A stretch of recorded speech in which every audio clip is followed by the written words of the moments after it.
Priyanka ji Canada से। राधे राधे गुरुजी, आपके चरणों में दंडवत प्रणाम। गुरुजी, श्री जी की कृपा से 1 साल हो गया जब से हम दोनों पति पत्नी आपको पूरा दिन जब भी थोड़ा भी समय मिलता है रोज सुनते हैं। तब से हमारी जिंदगी ही बदल गई। हमने मांस मदिरा सब कुछ छोड़ दिया। गुरुदेव, मेरा मन मुझे बहुत आनंद देता है जब श्री जी की कृपा से हम गरीबों और जरूरतमंद लोगों की सहायता करते हैं। तो क्या गुरुजी सिर्फ दिल से लोगों की मदद करने से भगवत प्राप्ति हो जाएगी? हो जाएगी, लेकिन उनमें भगवत भावना, अपने में कर्ता भाव नहीं कि मैं बहुत धनवान हूं, मैं सुखी हूं, तो मैं इन गरीबों बेचारों को देता हूं। इससे पुण्य कर्म बनेगा, भगवत प्राप्ति नहीं होगी। इसी में वो मेरे भगवान कितने कृपालु हैं, इन रूपों में आकर मुझे सेवा दे रहे हैं। पक्का भगवत प्राप्ति हो जाएगी, पक्का भगवत प्राप्ति हो जाएगी। देखो, हम बंधे किसमें हैं समझना है, स्वसुख वांछा में। प्राणों का पोषण, देह का पोषण, इंद्रियों का पोषण और मन के अनुसार विचरण संसार के भोगों में, यही बंधन है, यही बंधन है। जब हम प्राप्त सुख सुविधा का भगवत भाव से दूसरों को समर्पित करते, तो दीयम वस्तु गोविंदम तुभ्यमेव समर्पय, आपकी दी हुई वस्तु आपको समर्पित है, इससे भगवत प्राप्ति होती है। अपनी वस्तु जब हम दूसरे को देते हैं तो उससे पुण्य होता है, वो कई गुना बढ़ के मिलेगा। 100 की जगह आपको 10,000 मिल सकता है, लेकिन भगवत प्राप्ति नहीं हो सकती, वो शुभ कर्म बना।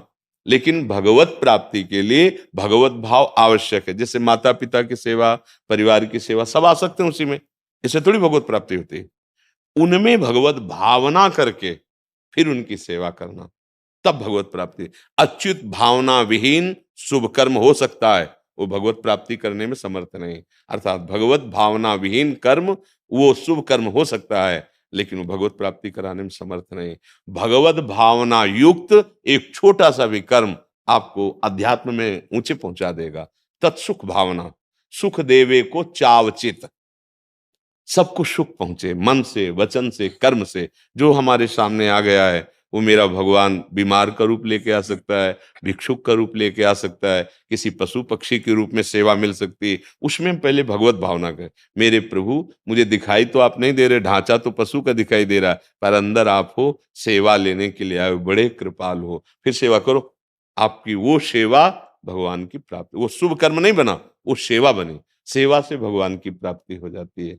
देखो, सेवा धर्म से ही जटायु जी की जो परम गति हुई, बड़ी बंदनी हुई। उन्होंने जानकी जी की रक्षा के लिए अपने प्राणों का मोह त्याग करके बड़ा बलि समर्थ रावण से युद्ध किया, और बड़ी शरीर की दुर्दशा उसने कर दी, चंद्रहास के द्वारा काटकर पंख और बहुत घायल कर दिया। तो रघुनाथ जी के हाथों में प्राण त्यागता है, और हरि रूप धारण करके भगवत पार्षद रूप, वो भगवान के धाम। सेवा से सीधे भगवत प्राप्ति है, लेकिन बस भावना है, भगवत भाव। अगर भगवत भाव नहीं तो वो शुभ कर्म हो सकता है, वो शुभ कर्म समर्थ नहीं होता। शुभ और अशुभ कर्म, अशुभ कर्म लोहे की जंजीर, शुभ कर्म सोने की जंजीर, बंधन दोनों से प्राप्त होता है। शुभ कर्म भी क्षीण होता है, अशुभ कर्म भी क्षीण होता है, लेकिन सेवा नहीं। सेवा सीधे भगवत प्राप्ति का हेतु होती है। तो अगर हम कहीं ऐसा अभिमान करके करें कि हम धनी हैं, हम बड़े दयालु हैं, हम दाता हैं, तो फिर बात नहीं बनेगी। भगवान कहते हैं अद्वैष्टा सर्वभूतानाम मैत्रा करुण एव च, करुणा करो पर निर्ममो निरहंकारा, ममता रहित होकर, अहंकार रहित होकर, ये भगवत प्राप्ति का स्वरूप है। हम जिसकी सेवा कर रहे हैं उससे ममता नहीं है, उसमें भगवान का भाव है। और हमारे अंदर ये अहंकार नहीं आना चाहिए कि मैंने इतना दिया। नहीं नहीं, आपकी वस्तु आपको समर्पित है, और वो किसी से बताना नहीं चाहिए, छपाना नहीं चाहिए, वो छिपाना चाहिए। वो भगवत प्राप्ति का हेतु बनता है। आजकल हम अगर थोड़ी सी भी सेवा करते हैं तो टीवी में अगर एडवर्टाइज बन जाए तो बहुत ही खुशी हो जाएंगे। किसको दिखा रहे हो भाई? ये भगवत प्राप्ति की साधना है क्या? विचार करो। अगर हम थोड़ी भी साधना करते हैं तो टीवी पे आ जाएगी, वो समाचार में आ जाएगी, वो पत्रों में छपने लगेगी। मुझे लगता है कि अपने ईश को प्राप्त करने के लिए ये बहिर्मुख वृत्ति कहीं बाधक न बन जाए, कहीं सम्मान प्रियता ना आ जाए, कहीं लोकप्रियता न जागृत हो जाए। अगर लोकप्रियता और समाज प्रियता अभी अहम नष्ट नहीं हुआ और जागृत हो गई तो भगवत साक्षात्कार नहीं होगा। भगवत साक्षात्कार हो गई तो लोकप्रियता होती नहीं है। सबसे प्रेम होता है भगवत भाव से। जड़ चेतन जग जीव जत सकल राम में जान, अब सबसे भगवत भाव से मिल रहा है। हमें अपनी साधना का कभी भी प्रकाश तब तक नहीं करना चाहिए जब तक साध्य वस्तु मिल ना जाए। आज हम लोगों से बड़ी भूल हो जाती है। जहां साध्य वस्तु मिलने के लिए थी, वहां साध्य हो जाती प्रशंसा। और आप समझो भगवत प्राप्ति के मार्ग में सम्मानम कलयाति घोर गरलम, नीचापमानम सुधा, श्री राधा मुरलीधरो भज सके वृंदावन माते। ऐसे ऐसे महापुरुष ऐसे ऐसे कष्ट सहे, कोई उनके शिष्यों ने जीवनी लिखी, तब किसी किसी को पता चला, नहीं जीवन भर कोई जान पाया क्या? तब वो सिद्ध हो गए, प्रभु उनकी गोद में खेलने लगे, या आत्म तत्व को जान गए, अपने स्वरूप में स्थित हो गए। आज हम लोग बड़ी गलती कर बैठते हैं।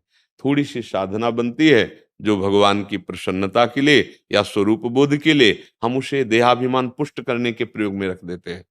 मतलब अंतर की बात है, यहाँ केवल अध्यात्म चर्चा भगवत प्राप्ति के लिए होती है। आपने जो व्रत लिया, जो अनुष्ठान लिया, किसको दिखाना चाहते हो? क्या भगवान सर्वज्ञ नहीं है? क्या आप भगवान के लिए नहीं कर रहे हो? तो ये छिपाने की वस्तु होती है।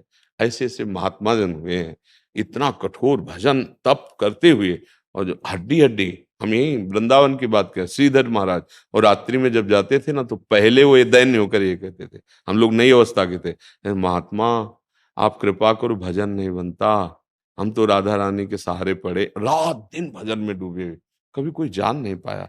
इतना गमछा और भिक्षा की झोली, छड़ी कमंडल, और कुटिया में उनकी मच्छरदानी लगी थी, हाथ चला जाए मच्छर की बात क्या, ऐसी पुरानी मच्छरदानी, रात दिन भजन में डूबे, दे भाव रहित महापुरुष। और जब कोई संत पहुंच जाए, आप सब आशीर्वाद दो, भजन तभी लगता कि गुरु स्वरूप 80-90 वर्ष की अवस्था, हम नए नए जवान साधकों से कैसे ऐसे प्रणाम करते, कहते आप सब कृपा करो भजन बन जाए।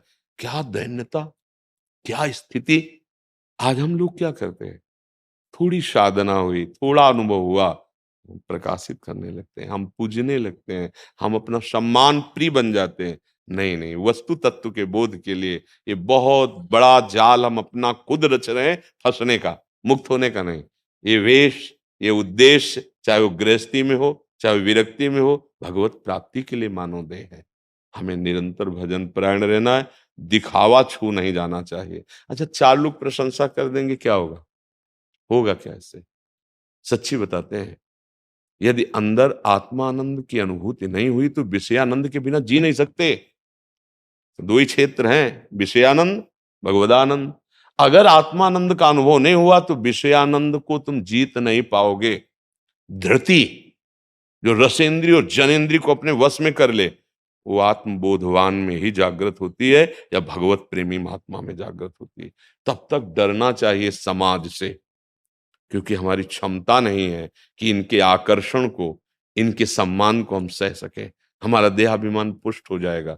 उपासक सावधान रहकर निरंतर भजन परायण, भजन ही जीवन है। बिल्कुल ये समझो, एक ही बात केवल भजन। और जब भगवान आपका यश विस्तार करेंगे ना, तो कभी पोस्टर बैनर छपवाने नहीं पड़ते।